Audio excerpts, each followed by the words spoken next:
does God exist? Is religion a force for good or evil?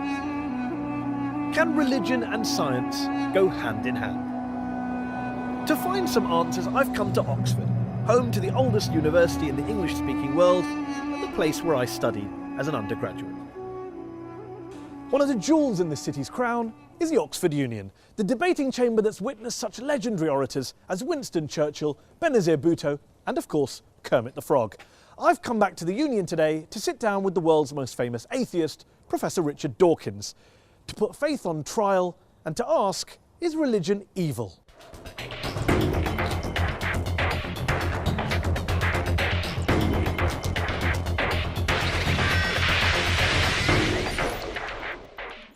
Muslims riot in protest against a truly awful film demonising Islam.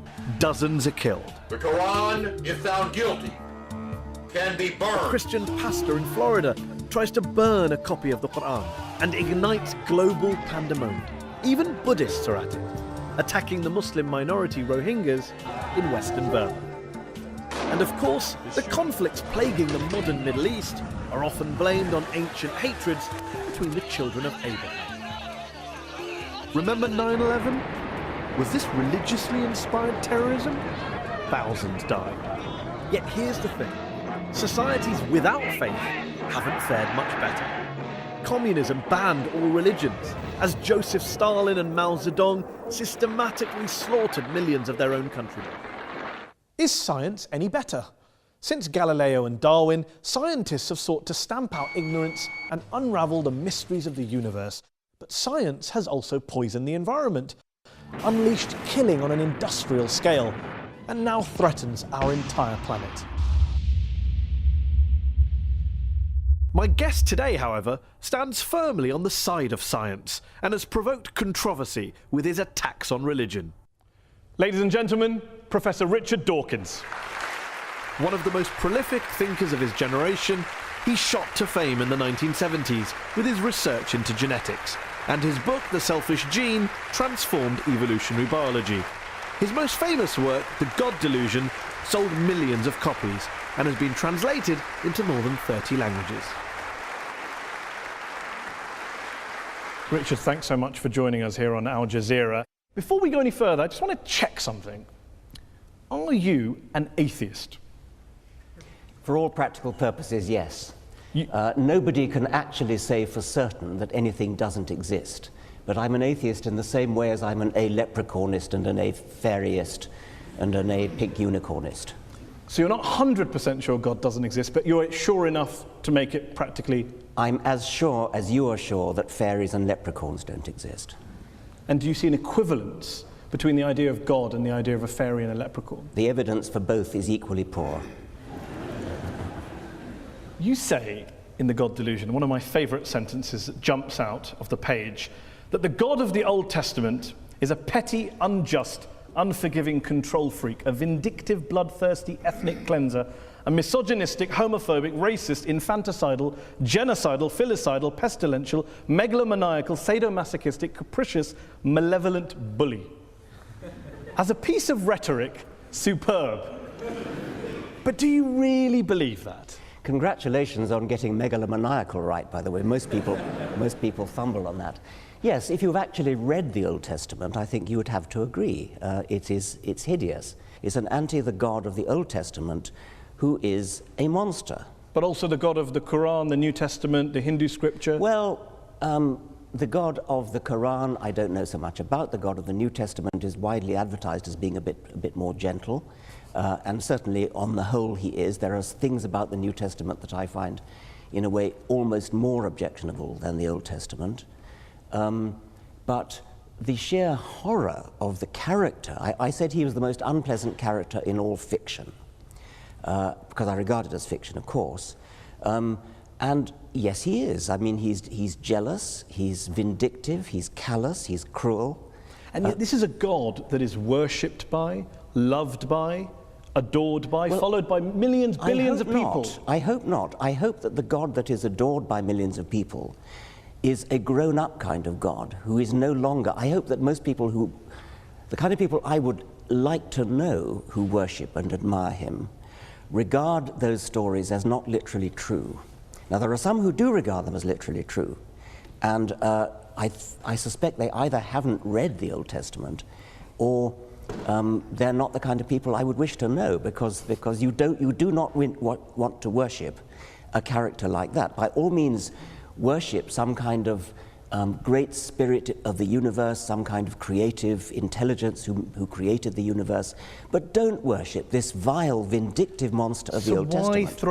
Why throw around these sweeping statements about religion? Not the God of the Old Testament, but religion itself being evil. I mean, do you believe religion is evil? No. But you say plenty of times in this book that religion is evil. You said in a speech famously that I think a case can be made that faith is one of the world's great evils, comparable to the smallpox virus, but harder to eradicate. I do think that, yes. Because what I'm talking about there is faith, where faith means belief in something without evidence. Because if you believe something without evidence, then that justifies anything. You're no longer vulnerable to somebody coming back at you and saying, hang on a minute, let me argue the case. If you believe it without evidence, which is what faith is, then you don't argue the case. You say, no, I'm not arguing that case. This is my faith. It's mine. It's private. I don't dissent from it. I don't retreat from it. You're just going to have to accept it. Now, that is evil. And yet you spend so much of your time debating people of faith. So clearly people of faith are interested in having discussions. They're not just all blind believers insisting on their way of... Well, nobody said anything about all of them. I mean, the vast majority of religious people are perfectly good, nice people, as you are. There's no suggestion I've ever made that all religious people are evil. Of course not. There is a logical progression that goes from believing in faith, having faith that your God tells you to do something, and doing terrible deeds, like suicide bombing, like flying planes into skyscrapers. The vast majority of people of faith don't do such terrible things. But those people who do terrible things do it believing that they are righteous and good, and they think that they're doing the will of their God. So they're not evil people, they're actually good people by their own lights. They believe they're doing good things, and that's why religion is evil, because it can make you do evil things believing that they are good. Do you really believe that people who go out and carry out suicide bombings, it is faith? Religion is to blame, not geopolitics, not the world, not their lives, not what's going on around us. It's religion, plain and simple. Not always. It's not in the case of the Tamil Tigers, for example. But I think in a great majority of cases it is, and I think it certainly makes it a hell of a lot easier. The evidence is plain that in many Islamic suicide bombers, you talk to them, those who fail, you talk to them afterwards, they've got paradise on the brain. They're desperate to go to a martyr's heaven. And that's what they think about. Professor Robert Pape of the University of Chicago studied every known case of suicide terrorism, 315 cases. And he came to the conclusion that there's, quote, little connection between suicide terrorism and Islamic fundamentalism or any of the world's religions. The taproot of suicide terrorism, he says, is nationalism. It's about land, it's about power, it's about politics. It's not about faith. Faith is just a cover. What do you know that he doesn't know? Well, I've seen other evidence. There are different people say different things. I've seen plenty of testimonies of suicide bombers who have said precisely that they do it because they want a martyr's paradise. Do you include the 7/7 bombers in that case as well? Yes, I believe so. Have you watched their suicide videos? I'm not sure that I have, no. They talk about Afghanistan, they talk about Iraq, they talk about crusades, they talk about war between the West and the Muslim world, they talk about invading armies. I mean, there's a lot of real world stuff in there. I'm not saying, of course not, that faith doesn't play a role, but I'm just interested in this idea that you think faith is the issue. You said in a very famous column you wrote 4 days after 9/11 that this came from religion. There are enormously good reasons for people to take political action, and this we see in Northern Ireland, we see it in Afghanistan, we see it in Sri Lanka, where the Tamil Tigers operated. So yes, there are political reasons, but the promise of a martyr's heaven, which is, you cannot deny that this is part of Islamic doctrine. Martyrs go straight to paradise. Yes, but not terrorists, not murderers, not criminals. Well, they believe that because they're told it by their imams. But then what about the majority of the world's Muslim clerics and ulama who came out and condemned 9/11 straight Well, I'm afterwards? delighted they did, but they were pretty quiet about it. What about the argument that says human beings are prone to violence, they're prone to carrying out crimes against their fellow man? You can blame religion, you can blame politics, you can blame economics, lots of factors, lots of excuses. What I don't get is, why do you only focus on religion? For fairness, why don't you also isolate the other factors? There are lots of other factors, and I'm quite happy to say that, yes. There are lots of, I mean, if you look at the wars of history, some of them have been about religion, plenty of them have not been about religion. I never said religion is the sole cause of wars and violence. You may not have said that, but you would accept that the new atheists, people like Sam Harris, the late Christopher Hitchens, have blamed a lot of history's wars on God and religion, and you make a similar suggestion in the God Delusion. Yeah, I would blame a lot of history's wars, but the most terrible wars in history, the two major wars of the 20th century, are nothing to do with religion. You accept that point? Yeah, of course. And the Cold War and Vietnam? Yes, I would, of course, yes. So when you have a situation where some of the world's worst crimes were carried out not by believers, how then does that square with your idea that it's religion that causes good people to do bad things, it's religion that's driving violence, your original statement against religion at the start of this? Dogmatic belief in something like religion or something like Marxism or something like Nazism, these are all, or indeed patriotism, I mean, my country, right or wrong, these are all pernicious beliefs which can drive people to do terrible things.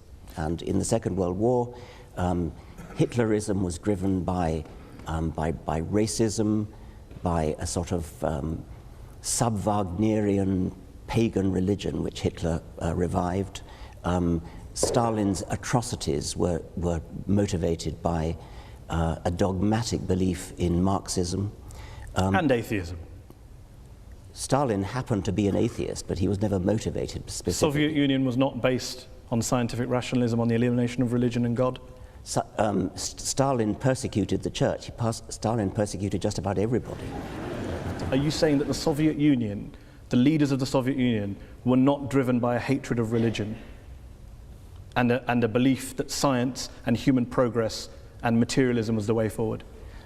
They believed that materialism, science, human progress, those are kind of there was a Marxist slant on those words, and they were hideously misused. Mao Zedong, when he invaded Tibet, told the Dalai Lama that religion is poison. The subtext to the late Christopher Hitchens' book was religion poisons everything. Can you blame people of religion for saying, hold on, we've heard these ideas before, that religion poisons everything and it leads in one direction? It's an incidental fact that Mao Zedong and Stalin happened to be atheists. They incidental, were not it wasn't core to communism.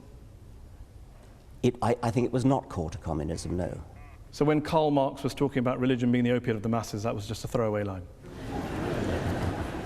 Yeah, I mean, that was an out of context statement. I mean, what on earth do you think that's got to do with atheism? I don't know. Let me put a statement in context to you.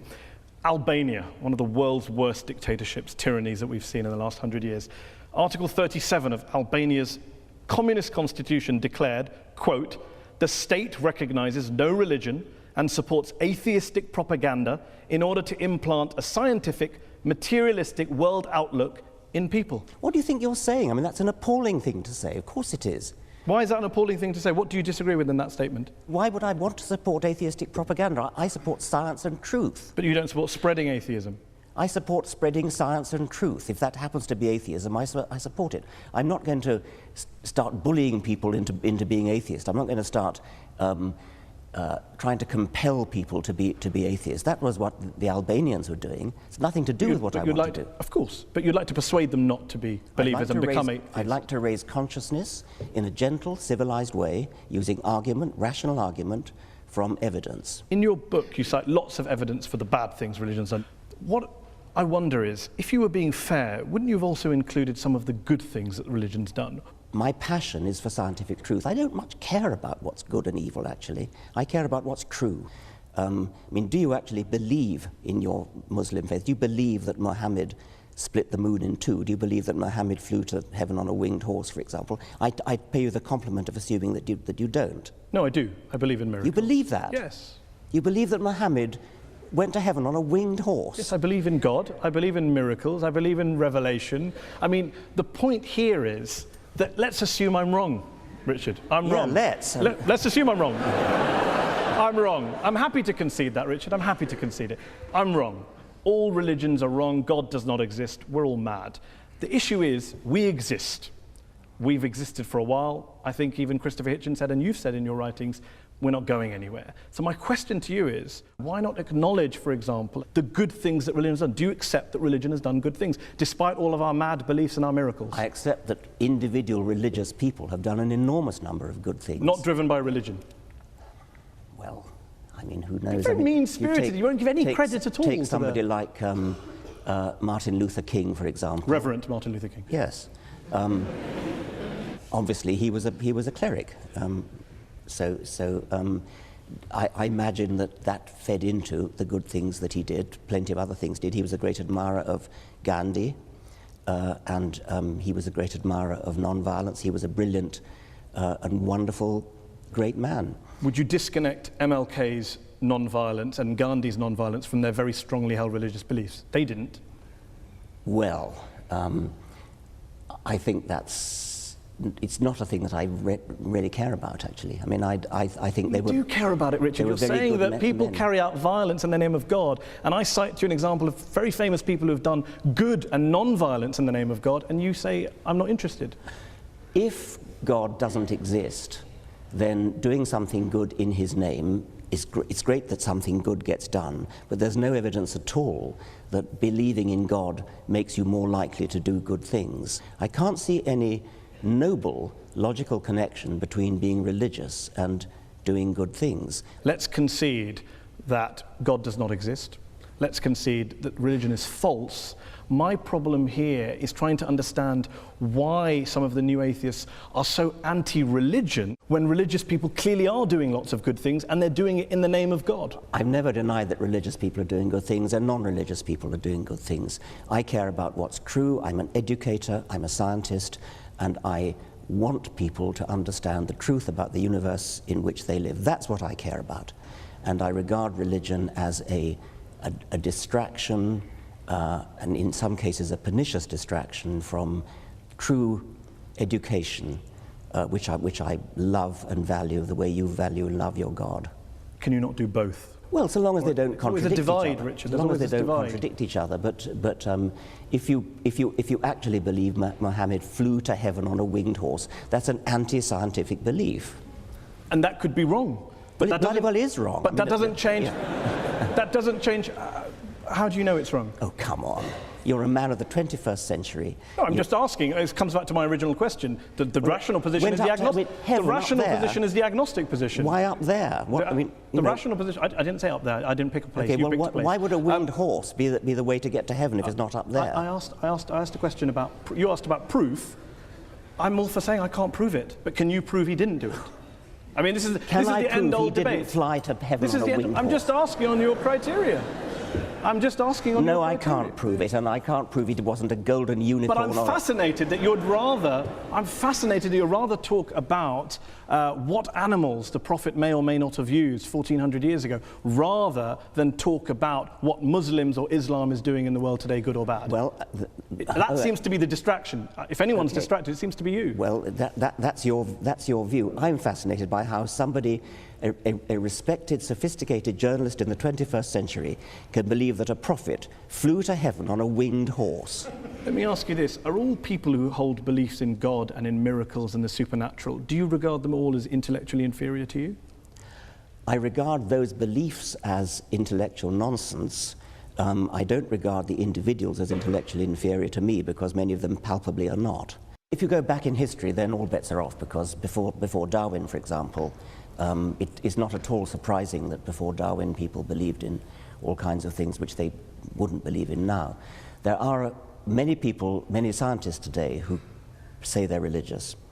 And if you actually ask them what they believe, in many cases it turns out what they believe is in some sort of deistic God, some sort of intellectual spirit, some sort of creative intelligence that lay at the root of the universe, perhaps invented the laws of physics, something like that. I don't agree with this book, but it's an excellent book, very well argued. You're very passionate, clearly. There's one section in the book where you talk about bringing up children. Oh, yes. And you talked about education. You talk about a story when you tell a story about being in Ireland and talking about the Catholic child abuse scandal. And there's one quote on page 356, which I will read out to you. Horrible as sexual abuse no doubt was, the damage was arguably less than the long-term psychological damage inflicted by bringing the child up Catholic in the first place. You believe that being brought up as a Catholic is worse than being abused by a priest?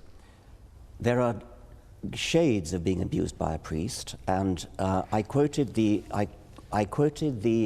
example of a woman in America who wrote to me saying that when she was 7 years old, she was sexually abused by a priest in his car, and at the same time, a friend of hers, who also 7, who was Protestant, or was of Protestant family, I should say, died. And she was told that because her friend was Protestant, she had gone to hell and would be roasting in hell forever. And she told me that of those 2 abuses, she got over the physical abuse. It was yucky, but she got over it. But the mental abuse of being told about hell, she took years to get over. And with respect, Richard, you're an empiricist, you're a rationalist. One letter from one woman in America isn't really the basis to extrapolate and make such a sweeping conclusion. That is, of course, true. And I'm not basing it on that. It seems to me that telling children such that they really, really believe that people who sin are going to go to hell and roast forever,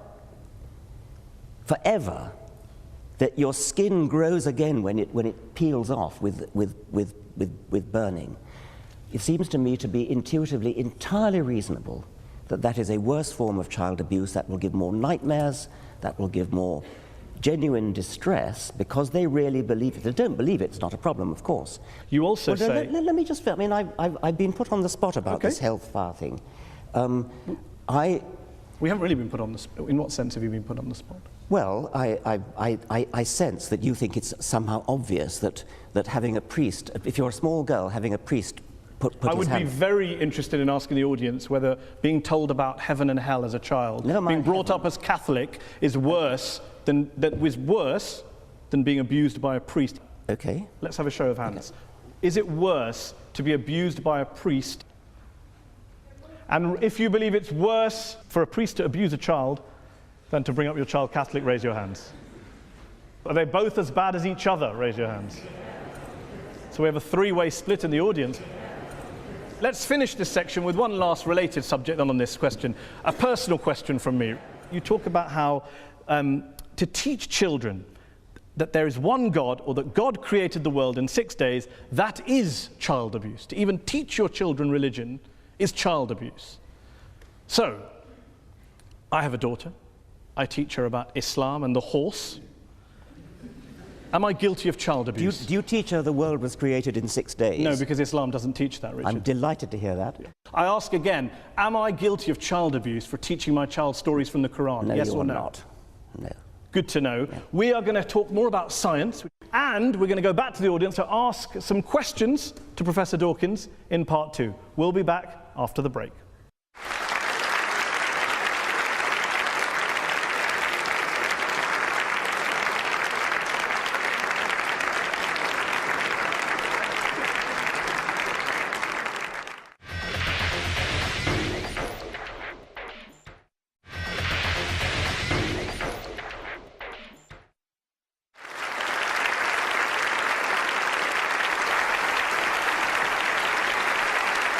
Welcome back. We're talking about religion and its impact on the world. Good, bad, evil. We're joined here by our guest, evolutionary biologist, Professor Richard Dawkins. Richard, science is your great passion. And you're a great believer in science. You're an evangelist for science, a promoter and defender of science. But what would you say to those people who say there are some quite important questions, genuine questions, that science cannot answer? Why are we here? What's the meaning of life? Where does morality come from? And that if religion wants to have a crack at answering those, what's science's objection? I'm not sure I'd accept that science can't answer those particular questions. I think there are other questions science probably shouldn't try to answer, like what is right and what is wrong. Those are questions that are not the immediate concern of science. But what's the meaning of life? Why is there anything? How did it all start? Those seem to me to be scientific questions, or potentially scientific questions.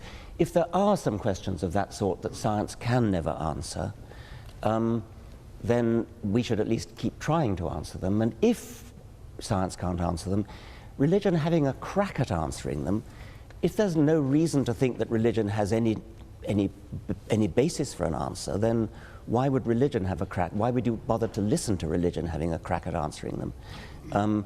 I mean, one thing I would say is there may be questions that science can't answer, like the origin of everything. But if science can't answer them, then religion certainly can't, and nothing else can either. Why? Why is it it's either science or nothing? Well, yes, because science is the method of getting at what's true. I mean, if you take something like how did the universe begin, which is a very baffling, deep question. How did life begin? Another baffling, deep question. Both those questions are unanswered. The best methods we have of approaching those are the methods of science, because these are the methods that look at evidence, that evaluate evidence in all sorts of sophisticated ways.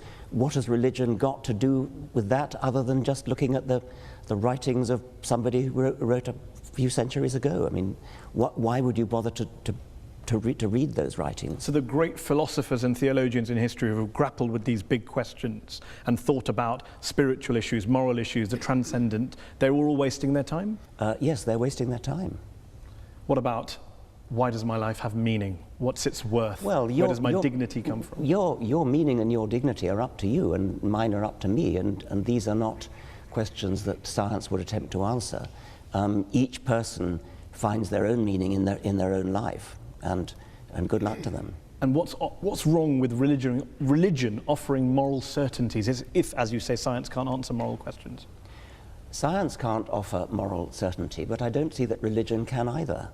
You don't think that the religious values we have today, the moral codes we live by today, were originally derived from Judeo-Christian values, Islamic values, Hindu values? Not really, no. I mean, things like the Golden Rule, things like treat others as you would wish to be treated yourself. These are ancient values which crop up all over the world. They've been adopted by many religions. You can find justifications for them in moral philosophy. You can find justifications for them in evolutionary biology, which is my own subject. I don't seriously think you're going to base your morality on religion, because if you do, then you've got to say, well, do I base it on Scripture? I hope you don't base it on Scripture, because if you do, then you're going to have some pretty horrible values unless you deliberately cut out those parts of Scripture which are unacceptable to modern morality. Do you believe science is omnipotent, that it can answer all questions? I've already said no. I've already said it can't answer moral questions. But questions about the real world, questions about reality, questions about the origins of things, why life is the way it is, why the world is the way it is, why the universe is the way it is, yes, science is the way to answer that. Some of your critics have argued that you are willing to hold religion up to a very, put it under the microscope, hold it to account, scrutinize it, criticize it. You don't do the same to science or scientists or some of the bad things that have come out of science. Well, bad things that come out of science, if by that you mean horrible weapons. Nuclear weapons, yeah, gas chambers, nuclear eugenics. Weapons, yeah. These are terrible things which are technology that arises out of science, and it's certainly true that if you want to do terrible things with technology, but terrible weapons, for example, science is the best way to do it, because science is the best way to do anything. And even bad things. Even bad things. I mean, that's right. If you want to develop a terrible weapon, you're not going to do it in any other way than by science. The trick is not to want to develop a terrible weapon, and that's a political decision. And you do not see science and religion as occupying two different compartments that can live side by side. They are in conflict with one another. Insofar as religion attempts to talk about reality and has an alternative vision of reality, I think they are incompatible, yes. Despite the fact, as we discussed earlier, many of our leading scientists are believers? I think it's baffling. I mean, what they in practice do is they leave their religion at the door when they go into the lab. And so they get on with their science. They say they don't. Well, I know they do, but, well, okay. Isn't it because religion answers all sorts of human needs and spiritual urges which science never can? Isn't that the real issue that you can't get away from? Religion may answer human needs. I mean, for example, if you're terrified of dying, religion may answer the need for comfort and consolation. Or if you miss a loved one who's died and you hope to see them one day in heaven, then religion answers a need. It doesn't make it true. And one last thing, and then we'll go to the audience. What do you say to those people who say, you talk a great deal about the power of science, the truth of science. You have people like Sam Harris who say morality can be determined by science. You have quite charismatic, forceful people going around the world proselytizing on behalf of science, that science is actually the new religion that you guys are pitching. I wouldn't say it's a new religion. I mean, it certainly does some of the things that religion traditionally has tried to do, like to answer the deep questions of existence. And it does that, and it does it successfully in a way that religion never has. But it isn't a religion because it's not based upon any holy books, it's not based upon faith, it's not based upon revelation, it's not based upon tradition, it's based upon evidence, and there's a huge difference. And anything that we do not have evidence for that's not scientifically testable, you would dismiss? Well, scientifically testable is putting the bar rather highly, but I do think that evidence is the only good reason to believe anything, yes. So love, beauty, aesthetics, metaphysics. No, I mean, those are obviously important questions. And if you ask some question like, how do you know that your wife loves you? It's from evidence. I mean, it's not scientifically testable evidence, but it's evidence. It's little looks in the eye, it's little catches in the voice. I mean, that is evidence. That's not just internal revelation. Okay, let's open it up to the audience. We've been talking about God, evil, war, terrorism, bringing up your children, living a good life, religion and happiness, science versus religion. Who would like to answer the first question? Yes, you? If the Almighty God appears suddenly on the cloud or on the earth or part of the universe, what is your reaction? Are you going to believe or are you going to go against him? What would it take for you to believe in God, not just miracles? Yeah, I mean, popping his head through the clouds. Yeah, that's the thing I've worried about a lot. Obviously, it would do wonders for the book. the reason I worry about it is that obviously, as a scientist, I'm committed to the view that I would change my mind if evidence came along. And so it's a very important question. What would that evidence look like? And I've talked about it with my colleagues a great deal. I used to think, yes, if there was a great deep Paul Robeson voice coming out of the clouds saying, I exist, and then yes, obviously I would believe it. But have you ever seen a really, really good conjuring trick? There are things that I've seen done that it seems to me to be, God, that's got to be a miracle. And yet you know it's not. And so there is a real problem there that we are easily fooled. Let's take another question from gentleman here. Very interesting guy. I was extremely amused when you described faith as sort of brooking no argument. This university, of course, began with the study of theology. Most of the people here would have been studying theology at the beginning of the university, and indeed the way in which it was taught was not professorial. You didn't have lectures mostly. Mostly you had discussions, debates. People didn't write monographs, they collected discussions, notes of discussions. People disagreed about their faith.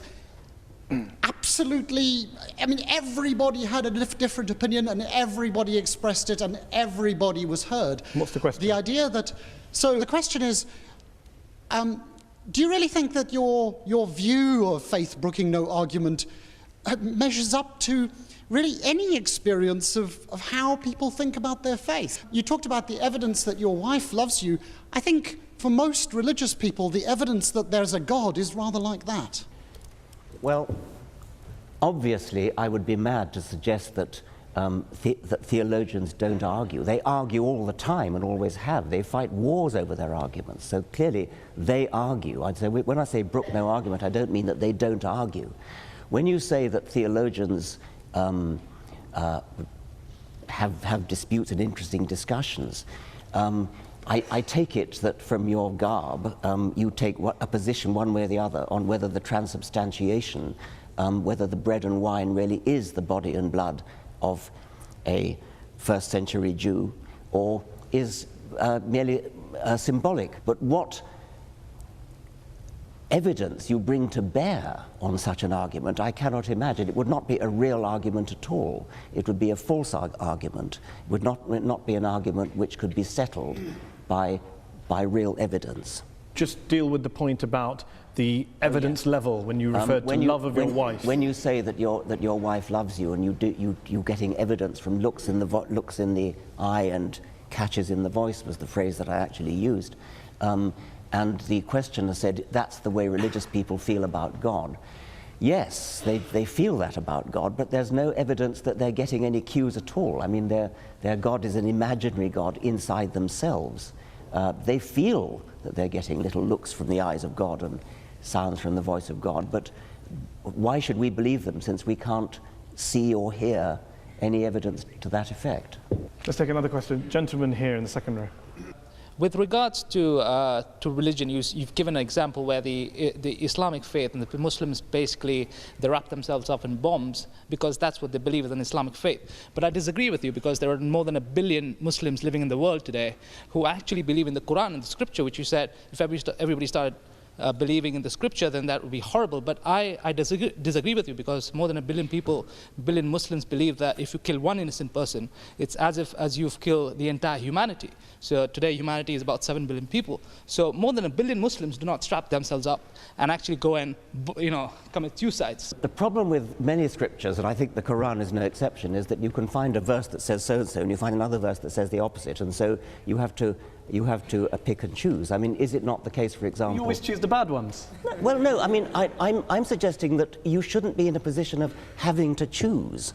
I mean, you shouldn't base your life on a holy book which has contradictory verses, where you can choose one verse when you want to make one point and another verse when you want to make another point. I mean, isn't it the case that the penalty for apostasy is death? You can't take these things and just hold... I could hold up an example of, we mentioned earlier, Sam Harris has said there are some views that are so irrational, people should be put to death for them. Should I hold all atheists to him? Of course I won't hold him to all atheists to that view. Let me put it to you. I mean, is the penalty for apostasy death? No.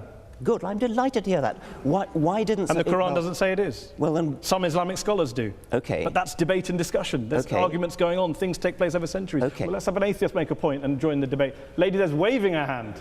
Actually, in the Quran, mankind refers only to Muslims and excludes infidels, which is all the rest of us. So that's a small point. But really, my question to Professor Dawkins is, how does he feel about the encroachment of all religions, extremists, evangelists, Christians, and a lot of Muslims into the politics and everyday life? And how does he feel about a religion trying to influence politics and public, How do you feel about religion influencing politics and public life? People should be free to speak their minds. I mean, I'm a great believer in free speech, and so members of parliament should speak their minds, and if their minds are influenced by their religion, then that's fine.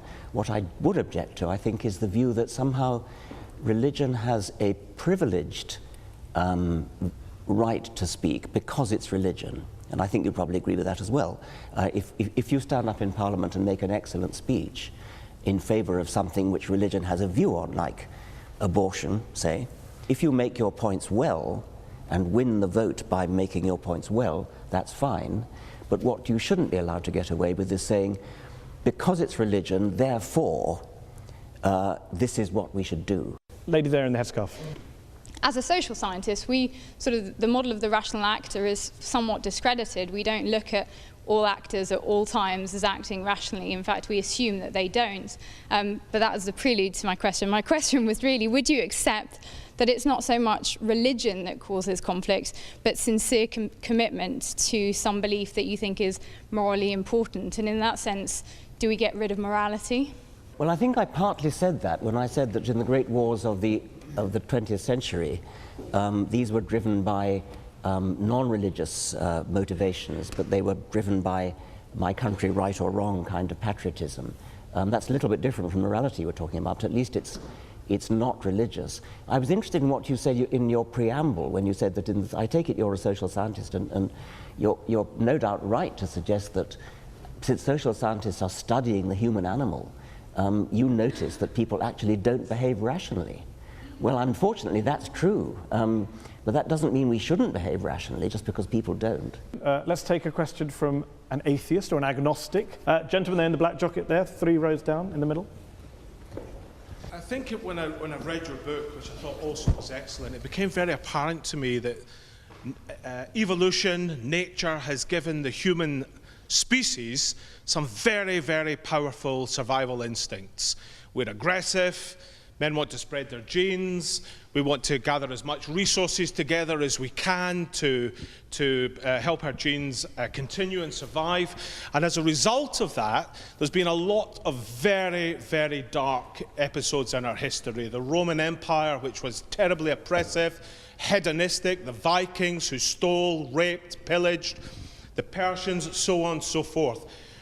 Do you not think that it was actually the ideas of religion that took the human race, the human species, from beyond these base survival instincts and started to give them a new paradigm for thinking, which was not necessarily in the interests of the instincts that they have for survival? It's perfectly true that a sort of selfish gene view of life, which is what I've mostly written about, is a very unpleasant view of life. And if you followed the creed of the selfish gene literally and actually lived your life according to it, it would be a very unpleasant world in which to live. It would be a sort of Thatcherite work. I mean, I've often said that while I'm a passionate Darwinian when it comes to explaining the way life is, I'm a passionate anti-Darwinian when it comes to organizing our lives. Would the world be a better place if religion disappeared tomorrow? Yes. Despite all the good things we discussed that you recognise.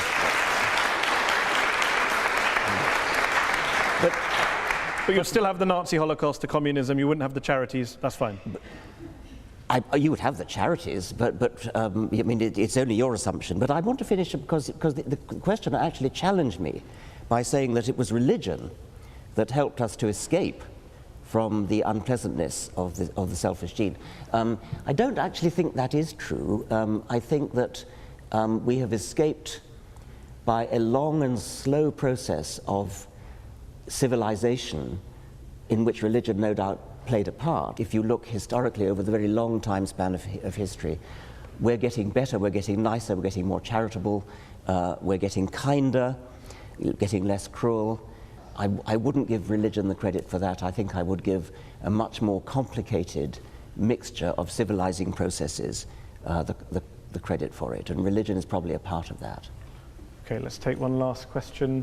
Gentleman there in the blue jumper. And we're going to have to make this the last question. Professor Dawkins, as an atheist, is it not the case that you either believe in the universe just popping into existence without a cause, which is worse than hocus pocus, or in this thing called the multiverse, which has as much independent empirical evidence as Hades controlling the underworld?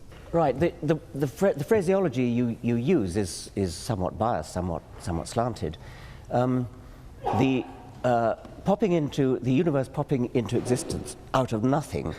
The multiverse theory is used in this context to explain the fact that some physicists believe that the physical constants are too finely adjusted. It's as though it's a put-up job. It looks as though the physical constants are so finely adjusted that if you change any one of them, then the universe would collapse. And I started to say that. Yes. Now, the multiverse hypothesis is a kind of Darwinian way of solving that problem. It says there are billions and billions of universes, all of which have different settings of their fundamental constants. A tiny minority of those billions and billions of universes have their constants set in such a way as to give rise to a universe which lasts long enough to give rise to galaxies, stars, planets, chemistry, and hence the process of evolution. But do you understand, it does make me chuckle that you mock me for believing in a prophet that flies into a heaven, but you believe in lots and lots of universes that you can't show me, prove to me, test to me in a lab, as a basis of getting out of believing in a God and a prophet. I'm astonished that you should compare the two. I'm comparing the lack of evidence for the two. Well, you cannot use your own intuitive common sense in order to diss physics. I mean, if you could do that, we wouldn't need physicists. I mean, they are very sophisticated people, they do mathematics. But there are physicists like Paul Davies who have dissed the multiverse theory as being nonsense. Well, Paul Davies would rather take the view that there's something mysterious in the origin of the universe, and that's another perfectly respectable physicist's view. Steven Weinberg, the Nobel Prize-winning physicist. It's respectable if a physicist holds a view about mystery in the universe, but not if anyone else holds it. If we're talking about the origin of the universe, that is a problem in physics, yes. Let's end with a couple of quick questions. If, as Christopher Hitchens, the late Christopher Hitchens wrote, religion is ineradicable, and as you put it, harder to get rid of than smallpox, doesn't this basically mean that whatever motivations you have, no matter how passionately you're driven and love for the truth, you are essentially wasting your time? I would never admit to wasting my time trying to propagate the truth, and I think I can claim a modicum of success with the people that I've read my books, the people who've attended my lectures. It's a doctrine of despair to say that we're stuck with religion for all eternity. The religions of ancient Greece and ancient Rome and the Vikings have all dead. Nobody believes in Jupiter or Thor anymore. And I have great hopes that the same is going to be true of the God of Abraham. And one last thing, there's a new book out from one of this country's well-known philosophers called Religion for Atheists, which makes the case that no matter how false religion is, no matter how imaginary God may be, there are some lessons, there are some institutions, there are some values that atheists could usefully borrow. I've heard that argument put. I've heard people say that humans do need some sort of rituals, and they need some sort of gathering places, meeting places. I can sort of see that. It's not a thing that interests me very much. I don't feel any great need for ritual. I don't feel any great need to fill the alleged vacuum that'll be left when religion goes. I think there's plenty to fill it already. It's been a fantastic discussion. It's a pleasure to have had you here on Al Jazeera. Thank you all to the audience here in the Oxford Union Chamber.